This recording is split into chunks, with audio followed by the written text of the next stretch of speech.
શું તમે જાણો છો, આંધ્રપ્રદેશમાં સ્થિત વિજયવાડામાં કનકદુર્ગા માનું ભારતમાં સૌથી શક્તિશાળી પીઠોમાંથી એક છે. અહીં દેવી દુર્ગા મા કનકદુર્ગાના રૂપમાં સ્થિત છે.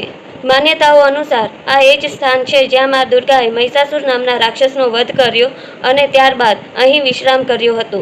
અહીં મા જગદંબાને સાહસ અને શક્તિના રૂપમાં પૂજવામાં આવે છે.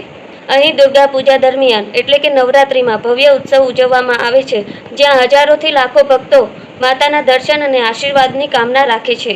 મા કનકદુર્ગાનું આ મંદિર આધ્યાત્મિક શક્તિ કેન્દ્ર છે, જ્યાં ભક્તો શાંતિ, શક્તિ અને દેવી માના દિવ્ય સુરક્ષાની પ્રાપ્તિ માટે આવે છે. અને આ મંદિર ઇન્દ્રકિલ્હારી પર્વત પર સ્થિત છે અને આ મંદિરની આજુબાજુનું દ્રશ્ય મન મોહી લે તેવું છે, જે આ મંદિરના રહસ્ય અને આકર્ષણને વધારી દે છે. મા કનકદુર્ગા મંદિર માત્ર પૂજાનું સ્થળ નથી, પરંતુ રાક્ષસની સામે વિજયનું પ્રતીક છે. આવી વધુ ઇન્ફોર્મેશન માટે ચેનલને લાઇક, શેર અને સબસ્ક્રાઇબ કરો.